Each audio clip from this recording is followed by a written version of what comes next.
அத்தியாயம் 27. செல்போனில் வளர்மதி சொன்னதை கேட்டு சில வினாடிகள் மின்சாரம் தாக்கப்பட்ட உணர்வோடு அதிர்ந்து போனவளாய் நிமிர்ந்து உட்கார்ந்தாள் திரிபுர சுந்தரி. வளர், நீ என்ன சொல்ற?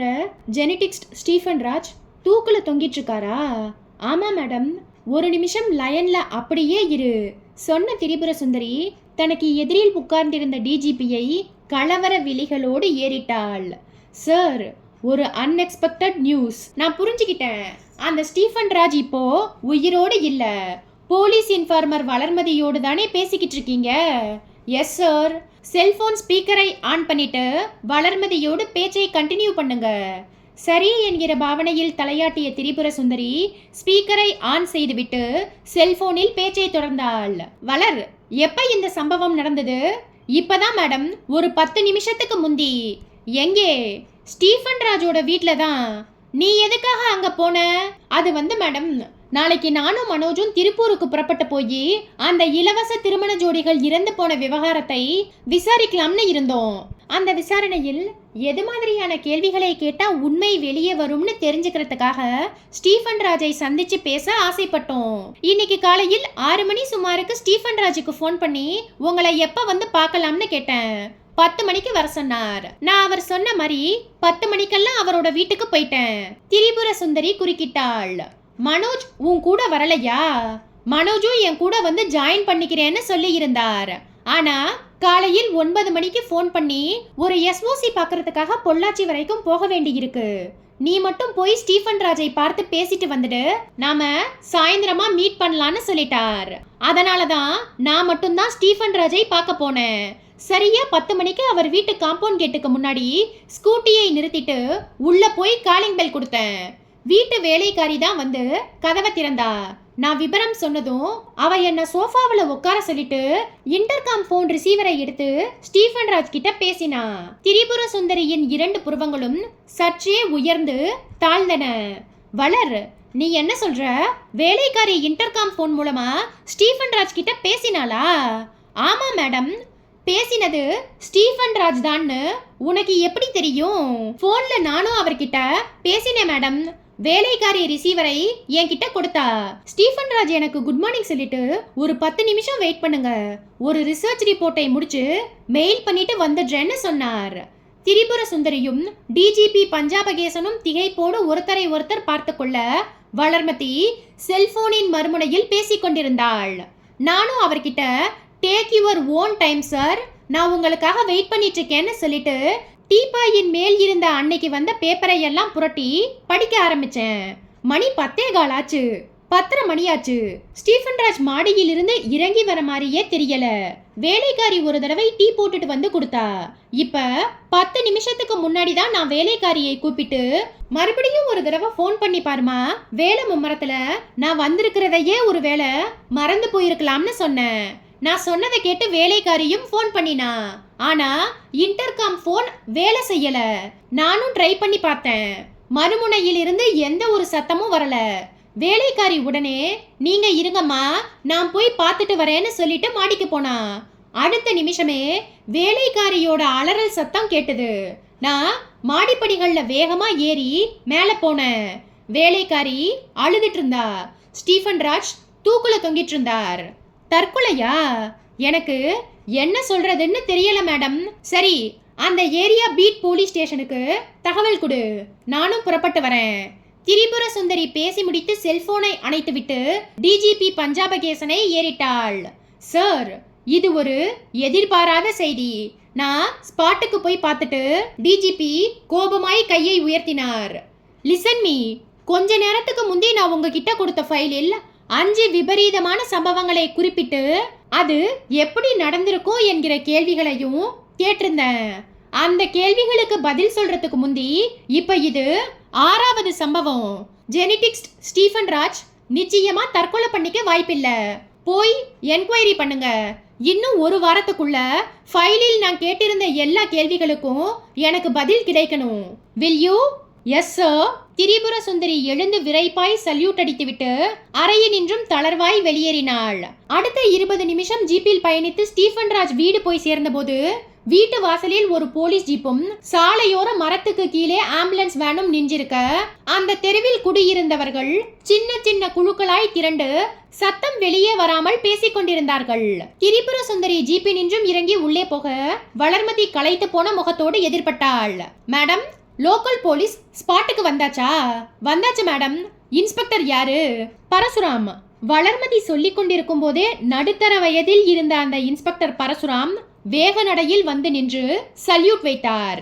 மாடிப்படிகள் ஏறிக்கொண்டே திரிபுர சுந்தரி கேட்டாள், ஃபார்மாலிட்டிஸ் முடிஞ்சுதா? பாடியை இறக்கிட்டோம் மேடம். ஃபாரன்சிக் பீப்புள் இப்பதான் வந்து எஸ்ஓசி பார்த்துட்டு இருக்காங்க. Any first hand information? Maybe suicide madam. கன்ஃபார்ம்டா?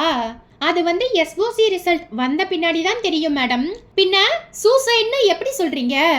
வேலைக்காரியை enquire பண்ணின போது அவ சொன்ன சில விஷயங்கள் ஸ்டீஃபன் ராஜை தற்கொலை பண்ணிக்க தூண்டி இருக்கலாம்னு நான் நினைச்சேன் மேடம். இஸ் இட் என்ற திரிபுர சுந்தரி மாடிப்படிகளை ஏறி முடித்துக்கொண்டு திறந்திருந்த அந்த அறைக்குள் நுழைந்தாள். ஸ்டீஃபன் ராஜின் உடல் சுவரோரமாய் ஒரு போர்வையால் போர்த்தப்பட்டு தெரிய ஃபாரன்சிக் அதிகாரிகள் 4 பேர் அறையில் இருந்த பொருட்களின் மேல் பவுடரை ஸ்ப்ரே செய்து கைரேகை பதிவுகளை தேடிக்கொண்டிருந்தார்கள். திரிபுர சுந்தரியை பார்த்ததும் அட்டென்ஷனுக்கு வந்து உத்தியோகபூர்வமான சல்யூட்டை கொடுத்துவிட்டு பணியை தொடர்ந்தார்கள். சுவரோரமாய் நின்றிருந்த ஒரு கான்ஸ்டபிள் போர்வையை விலக்கி ஸ்டீஃபன் ராஜின் உடலை காட்ட திரிபுர சுந்தரி பார்த்துவிட்டு இன்ஸ்பெக்டர் பரசுராமிடம் திரும்பினாள். நீங்க அந்த வேலைக்காரியை விசாரிச்சப்ப அவ ஏதோ ஸ்டீஃபன் ராஜை பத்தி சொன்னதா சொன்னீங்களே? ஆமா மேடம். அவ என்ன சொன்னா? நீங்களே அவளை விசாரிங்க மேடம் என்று சொன்ன இன்ஸ்பெக்டர் பரசுராம் சற்று தள்ளி அழுத கண்களும் வீங்கிய முகமுமாய் நின்றிருந்த வேலைக்காரியை கையசைத்து கூப்பிட அவள் சேலை தலைப்பால் வாயை பொத்திக் கொண்டபடி திரிபுர சுந்தரியை நெருங்கினாள். அவளை ஒரு முறை தன் பார்வையால் ஸ்கேன் செய்த திரிபுர சுந்தரி நிதானமான குரலில் பேச்சை ஆரம்பித்தாள். உன் பேர் என்ன? அவள் விசிம்பிக் கொண்டே லீலா என்றாள். எத்தனை வருஷமா இங்க வேலை பார்க்கற? 5 வருஷமா. ஸ்டீஃபன் ராஜ் கல்யாணம் பண்ணிக்கலங்கிற விஷயம் எனக்கு தெரியும். அவரோட ஃபேமிலியை பத்தி உனக்கு தெரியுமா? சாருக்கு அம்மா அப்பா 2 பேருமே இல்ல. 3 வருஷத்துக்கு முன்னாடி தான் 2 பேரும் அடுத்தடுத்து ஹார்ட் அட்டாக்ல இறந்துட்டாங்க. சாருக்கு இப்ப இருக்கிற ஒரே சொந்தம் அவரோட அண்ணன் நேசமணி தான். அவர் துபாயில ஒரு எண்ணெய் கம்பெனியில் வேலை பார்க்கிறார். வருஷத்துக்கு ஒரு தடவை இந்தியா வரும்போது சாரை பார்க்க வீட்டுக்கு வருவார். அப்படின்னா இந்த ஊர்ல சொந்தம்னு அவருக்கு யாருமே இல்லையா? சொந்தம்னு யாரும் இல்ல. ஆனா என்று சொல்லி லீலா பேச்சை நிறுத்த திரிபுர சுந்தரி அவளை கூர்மையாய் பார்த்தபடி கேட்டாள். என்ன ஆனா? மெர்சி என்கிற ஒரு பெண்ணை சார் விரும்பிட்டு இருந்தார்.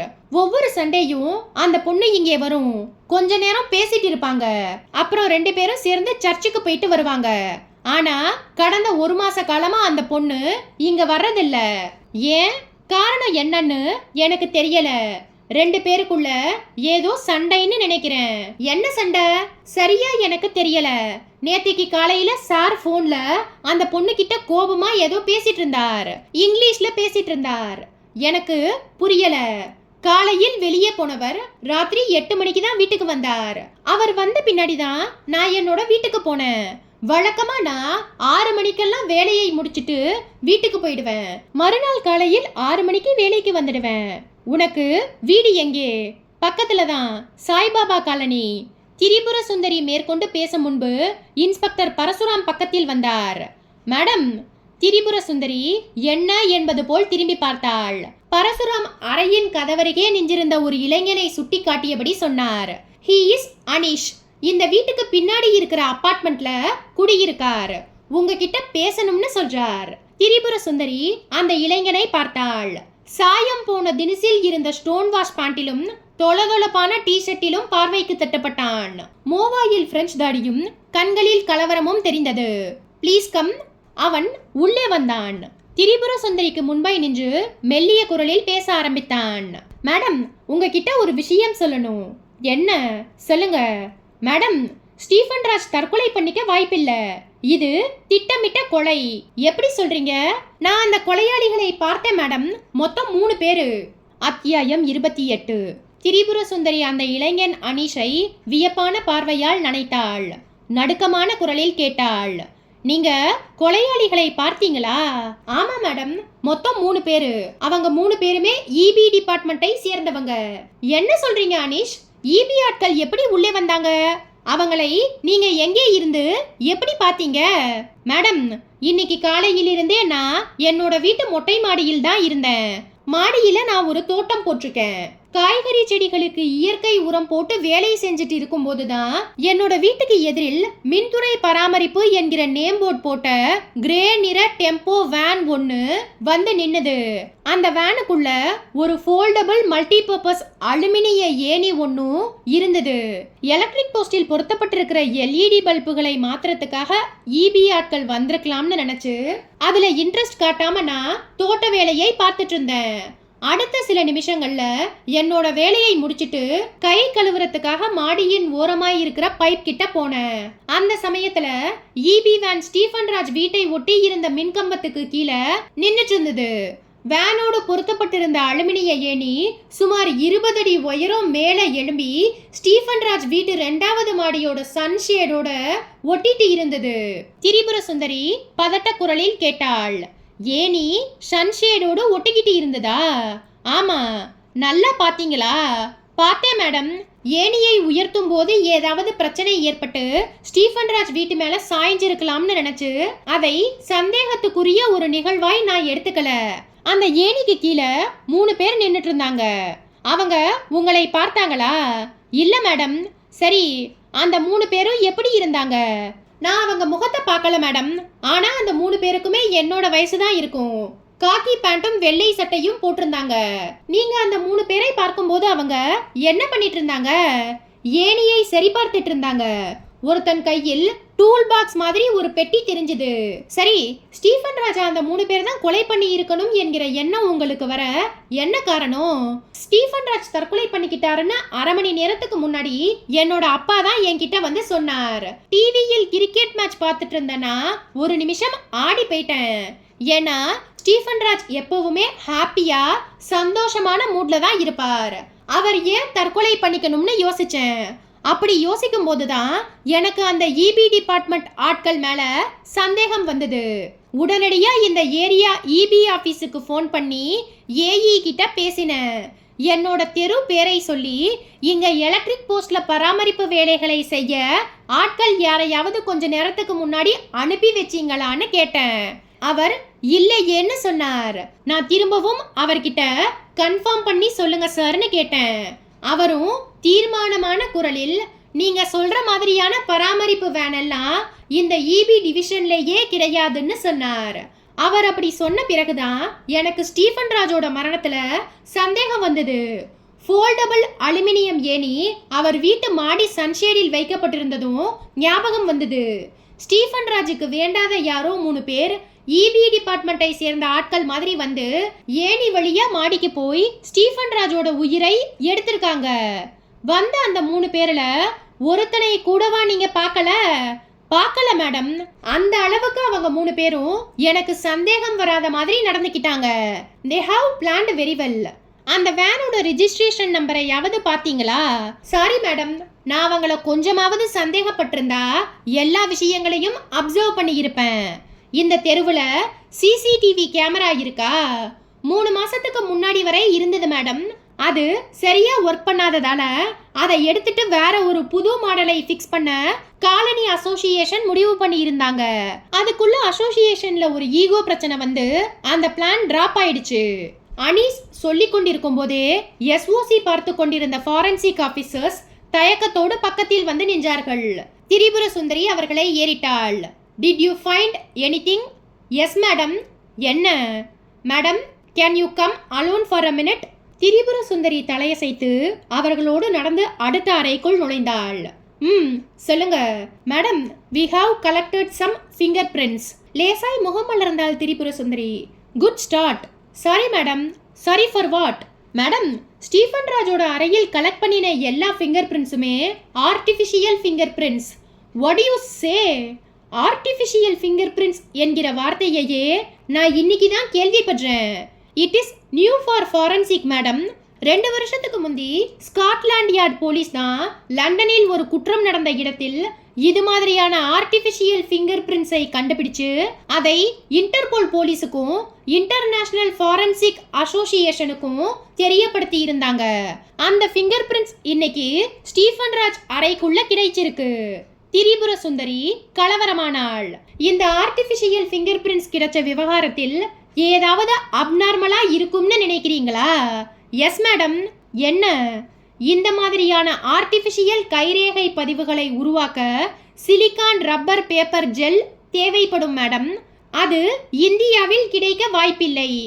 ஏதாவது ஒரு வெளிநாட்டில் இருந்துதான் கொண்டு வரப்பட்டிருக்கணும்.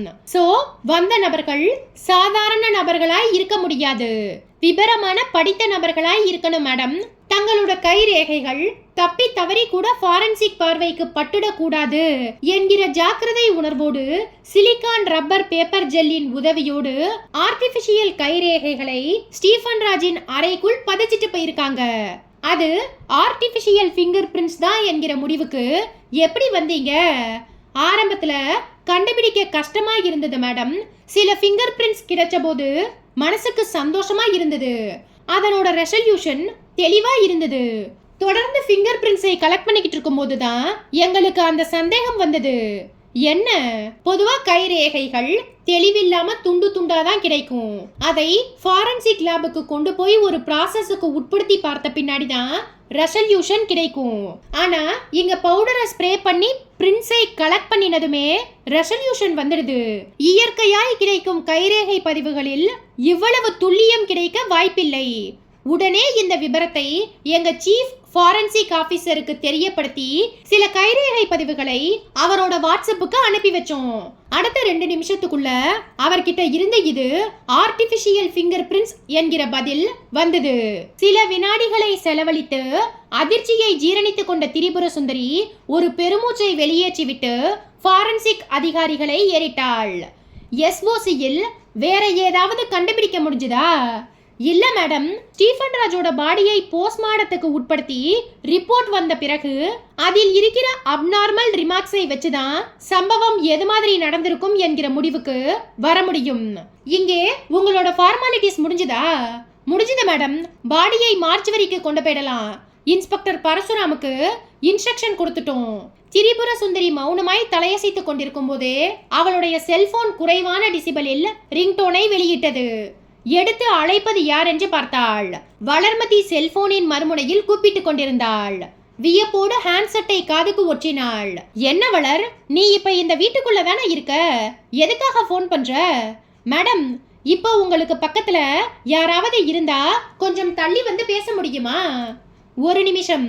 திரிபுர சுந்தரி சொல்லிக்கொண்டே அந்த அறையின் நின்றும் வெளியேறி வராந்தா ஓரமாய் போய் நின்று குரலை தாழ்த்தினாள். சொல்லு வளர். மேடம், நான் இப்ப ஸ்டீஃபன் ராஜ் வீட்டுக்கு வெளியே இருக்கிற ஆம்புலன்ஸ் வேனுக்கு பின்னாடி நின்று பேசிக்கிட்டு இருக்கேன். உங்களால என்ன பார்க்க முடியாது, ஆனா நான் உங்களை பார்த்துட்டு இருக்கேன். என்ன வளர், ஏதாவது பிரச்சனையா?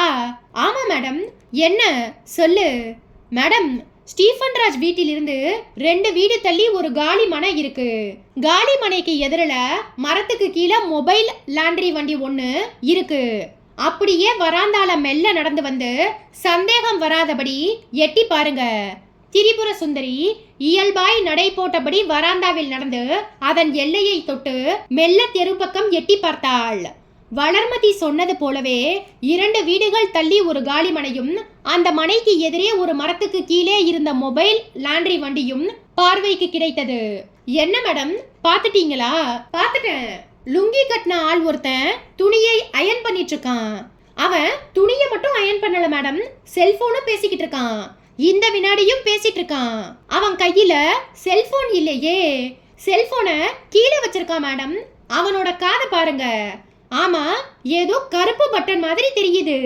அது பட்டன் இல்ல மேடம், ப்ளூடூத் வயர்லெஸ் இயர்பட்ஸ். அவன் செல்போனை ஆன்ல வச்சுட்டு துணியை அயன் பண்ற மாதிரி யார் கூடவோ பேசிக்கிட்டு இருக்கான். அரை நிமிஷத்துக்கு ஒரு தடவை ஸ்டீஃபன் ராஜ் வீட்டை பார்ப்பான். உதடு அசைகிறது தெரியாம பேசிக்கிட்டு இருக்கான். கொஞ்சம் உன்னிப்பா கவனிச்சு பார்த்தாதான் தெரியும். திரிபுர சுந்தரி தன் பார்வையை கூர்மையான ஆயுதமாக்கி அந்த மொபைல் லாண்ட்ரி நபரை பார்த்தாள். பார்த்த வினாடியே அவளுடைய இதயம் ஒரு உதறலுக்கு உட்பட்டது. அத்தியாயம் 29. திரிபுர சுந்தரி தன் உடம்பெங்கும் வியாபித்த அதிர்வலைகளை கட்டுப்படுத்தி கொண்டு அந்த மொபைல் லாண்ட்ரி இளைஞனையே உற்று பார்த்தாள். மறுமுனையில் வளர்மதி தவிப்போடு கேட்டாள், என்ன மேடம், அயன் பண்ற ஆளை பாத்தீங்களா? பாத்துக்கிட்டு தான் இருக்கேன். அவன்கிட்ட ஏதோ தப்பு இருக்குன்னு தெரியுதா மேடம்? இங்கிருந்து பார்த்தா நார்மலா இருக்கிற மாதிரி தெரியுது. என்ன மேடம் சொல்றீங்க? அந்த ஆளோட பார்வையை கவனிங்க. ஆள் சரியில்லை. நீ இப்ப எங்க இருக்க? ஸ்டீஃபன் ராஜோட வீட்டுக்கு வெளியே இருக்கிற ஆம்புலன்ஸ் வேனுக்கு பின்னாடி நின்னு பேசிட்டு இருக்கேன். நீ அங்கேயே நில்லு, நான் உன்கிட்ட வரேன். செல்போனை அணைத்த திரிபுர சுந்தரி இன்ஸ்பெக்டர் பரசுராமுக்கும் ஃபாரன்சிக் ஆபீசர்ஸ்க்கும் ஃபார்மாலிட்டியான இன்ஸ்ட்ரக்ஷனை கொடுத்துவிட்டு மாடிப்படிகளில் இறங்கி வீட்டை விட்டு வெளியே வர வேனுக்கு பின்னால் நின்றிருந்த வளர்மதி மெல்ல வெளிப்பட்டு திரிபுர சுந்தரி அருகே வந்தாள். மேடம், அந்த மொபைல் லாண்ட்ரி ஆளை மடக்கி ஸ்டேஷனுக்கு கொண்டு போயிட்டா ஸ்டீஃபன் ராஜோட மரணத்துக்கு காரணமான நபர்கள் யாருங்கிறத கண்டுபிடிச்சிடலாம். சரி வா, அந்த ஆளை போய் பார்த்துடலாம். மேடம், என்ன அந்த ஆளை நீங்களும் நானும் மட்டும் போய் மடக்க நினைக்கிறது சரியில்லை மேடம். இன்ஸ்பெக்டரும் காப்ஸும் உள்ளே இருக்காங்க. அவங்க கிட்ட விஷயத்தை சொல்லி. வேண்டாம். ஏன் மேடம் வேண்டான்னு சொல்றீங்க? அவன் நம்மள அட்டாக் பண்ண நினைக்கலாம். ஜென்ஸ் இருந்தாதான் அவனை சமாளிக்க முடியும். பேசாம வா என் பின்னாடி. அந்த ஆளை சமாளிக்க நீயும் நானுமே போதும். திரிபுர சுந்தரி மொபைல் லாண்டரியை நோக்கி நடக்க ஆரம்பித்து விட வளர்மதி அவளை குழப்பமாய் தொடர்ந்தாள். அரை நிமிட நடை. மொபைல் லாண்டரியை இருவரும் நெருங்கினார்கள். ஒரு துணியை அயன் செய்து கொண்டிருந்த அந்த இளைஞன் திரிபுர சுந்தரியை பார்த்ததும் கண்களில் சின்னதாய் அதிர்ந்தவன் அயன் செய்வதை நிறுத்திவிட்டு உயர்த்தி கட்டி இருந்த லுங்கியை இறக்கி விட்டு கொண்டான். திரிபுர சுந்தரி அவனை உற்று பார்த்தாள். சற்று முன் பார்த்த வயர்லெஸ் இயர்பட்ஸ் இப்போது அவன் காதுகளில் இல்லை. லாண்ட்ரி வண்டிக்குள் செல்போன் இருப்பதற்கான அறிகுறியும் தெரியவில்லை. உன் பேர் என்ன? திரிபுர சுந்தரி இயல்பான குரலில் பேச்சை ஆரம்பித்தாள். அவன் கைகளை கட்டிக்கொள்ளாத குறையாக பவ்யமாய் பழனிசாமி என்றான். இந்த ஏரியாவில் எத்தனை நாளா வேலை பார்க்கற? கடந்த 1 மாசமா. வீடு? அதோ அந்த வீடுதாமா. பின்புறம் திரும்பி அங்கே இருந்த ஒரு சிறிய வீட்டை காட்டினான். அந்த வீட்ல வேற யாராவது இருக்காங்களா? இல்லைங்கம்மா, நான் மட்டும்தான். திரிபுர சுந்தரி ஸ்டீஃபன் ராஜின் வீட்டை சுட்டி காட்டியபடி கேட்டாள். அந்த வீட்ல ஒருத்தர் செத்து போயிருக்கார். அவர் யாருன்னு உனக்கு தெரியுமா? தெரியுங்கம்மா, ஸ்டீஃபன் ராஜ் சார். அயன் பண்ண என்கிட்ட பேண்ட் ஷர்ட் கொடுப்பார். ரொம்பவும் பிரியமா பேசுவார். அவர் எப்படி செத்தாருன்னு தெரியுமா? தற்கொலை பண்ணிக்கிட்டாருன்னு பேசிக்கிறாங்கம்மா. நீ என்ன நினைக்கிற? எனக்கு தெரியலங்கம்மா. விஷயம் கேள்விப்பட்டப்ப மனசுக்கு ரொம்ப கஷ்டமா இருந்துச்சு. ரொம்பவும் நல்ல மனுஷன். கார்ல போகும்போது என்ன பார்த்துட்டா கையாட்டிட்டு போவாரு. திரிபுர சுந்தரி சுற்றுமுற்றும் பார்த்துவிட்டு குரலை தாழ்த்தினாள். இதுவரைக்கும் பேசின பொய் போதும் ஹம்சன். இனிமேலாவது உண்மையை பேசுவோமா?